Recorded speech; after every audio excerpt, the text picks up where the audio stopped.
Okay, my name is Mike Porter, and I'm from Watchung Hills Regional High School. And in honor of April being National Poetry Month, I'm going to be presenting a lecture on Emily Dickinson's Rhythms. And this is how I'd like to start.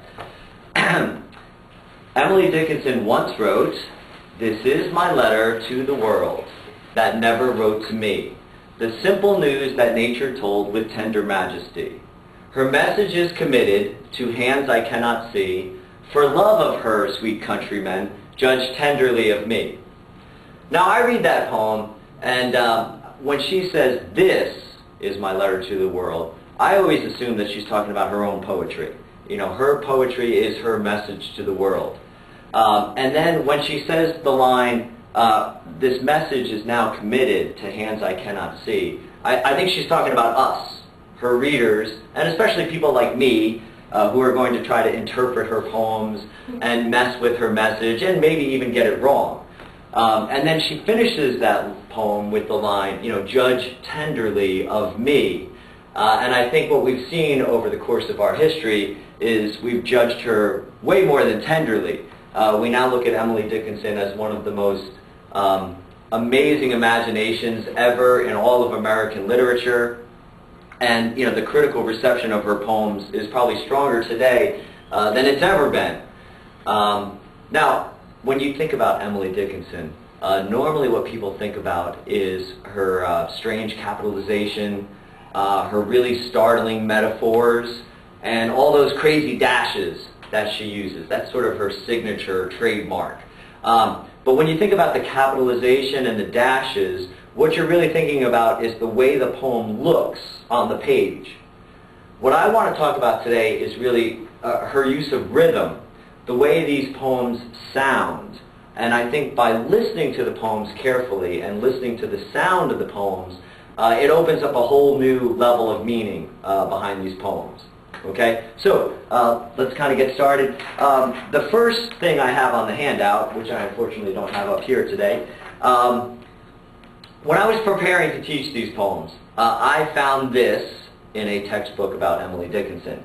Technically, Dickinson's poems owe much to the hymns she heard in childhood. She came from a very religious family.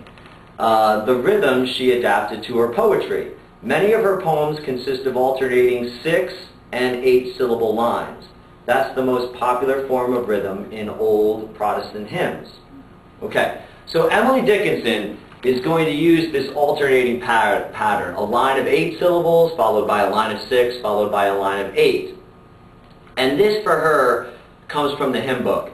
This is sort of a holy religious pattern to her. Now, when I teach poetry, when I teach literature, I'm always looking for a connection between the form and the content. And what I mean by that is the form, the way it's said. You know, why did this writer choose to write a poem instead of a short story versus a novel?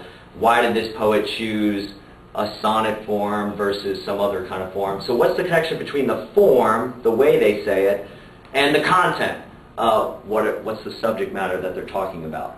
So when Emily Dickinson chooses this 8-6-8-6 rhythm, how does it match up with the subject matter that she's actually writing about in those poems? Okay? The way she says it has an effect on what she's saying is sort of my thesis statement, I guess, for this little lecture. Okay, so let's take a look at one. It's on your handout. I've got it up here. This is one that uses the traditional 8-6-8-6 rhythm that I was just talking about. If you were coming in the fall, I'd brush the summer by, with half a smile and half a spurn, as housewives do a fly. If I could see you any year, I'd wind the months in balls, and put them each in separate drawers for fear the numbers fuse. If only centuries delayed, I'd count them on my hand, subtracting till my fingers dropped into Van Diemen's land.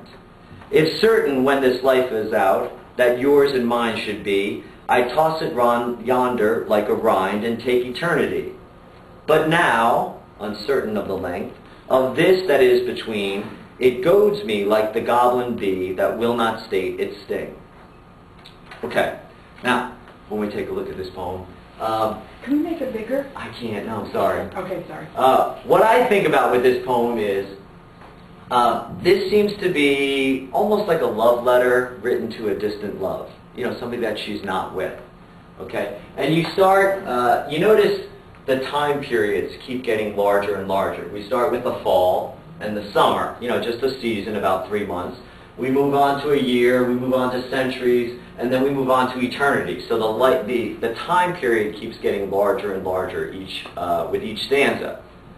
When you look at the first one, if you were coming in the fall, I'd brush the summer by. Now at this point in my class, I usually ask my students, anybody here want to brush the summer by? Anybody here want to skip over summer? And of course my students are like, no, of course not, you're crazy, the summer's the best time, we're all off, the weather's good, nobody wants to skip summer. So this is obviously somebody she feels really, really, you know, has these really intense emotions for. She really, really wants to be with this person. Okay, look at the construction though. If you were coming in the fall, I'd brush the summer by. What's kind of automatically implied with that construction? You know, if I had $1 million, I'd buy you a house. Okay, but what's implied there is, I don't have $1 million, I'm not going to do it, right? So if you were coming in the fall, I'd skip over the summer, but we can't do that. And then if I could see you in a year, I'd do everything in my power to make sure that year went by as fast as it possibly could so that you and I could be together. The next one, if only centuries delayed our reunion, you know, I would count them on my hand. I would make sure they got there as fast as I possibly could.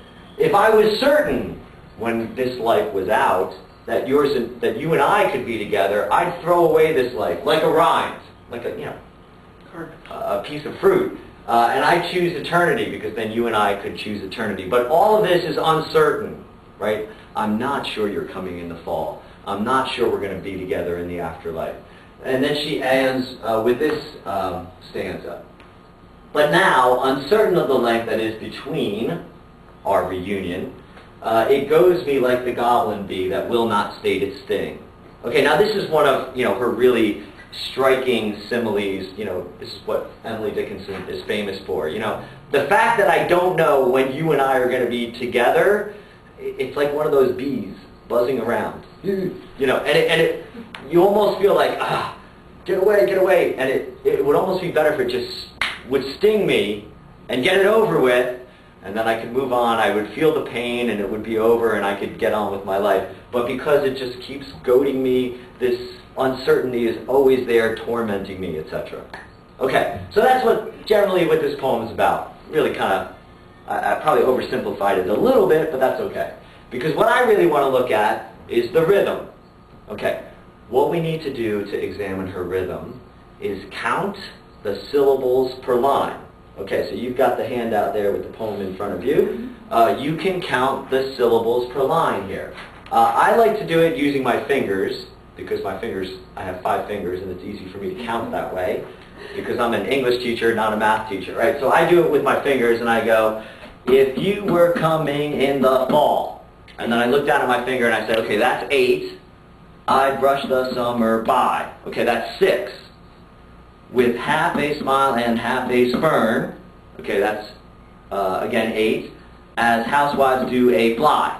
Back to 6. Okay, so that's what I mean by this alternating 8-6, 8-6 rhythm. And Emily Dickinson is stealing this from the Protestant hymn book. This means that all of Emily Dickinson's poems, well, not all of them, but the ones that use this 8-6 rhythm, they can be performed like this. If you were coming in the fall, I'd brush the summer by with half a smile and half a spurn, as housewives do a fly. And that, of course, is that's Amazing Grace. Yeah, that's one of your real traditional Protestant hymns. It also means that you can perform a lot of these poems like this. If I could see you in a year, I'd wind down months and balls and put them all in separate drawers for fear the numbers use. which of course is Gilligan's Island, right? Okay. Gilligan's Island is another one of these ballads written in 8/6/8/6/8/6. Okay. Now let's go back to my thesis here. There's a connection between the form that she's using and the content, right? How does she feel about this person that she's longing for? Okay, this is a real intense, special, emotional feeling that she has for this one, right? And she uses this 8/6/8/6 rhythm because this is something holy, something special, something divine for her. Like this emotional love that she has for this distant other that she can't be with. This is something so special to her that it requires this 8/6 rhythm. You know, this is something that she's going to look at as, you know, her love is pure and divine. It's like something that would be worthy of all eternity here. You had a question? I mean, you can't know this, but I mean, do you think that she just had these hymns so ingrained in her and her upbringing that was just the way her poetry came? Excellent question. Or did she sit and purposely make it Great. out that way? Okay, let's take a look at the next poem, because that's the whole thesis here, right? Was she just doing this kind of like, you know, haphazardly, or how carefully is she about this?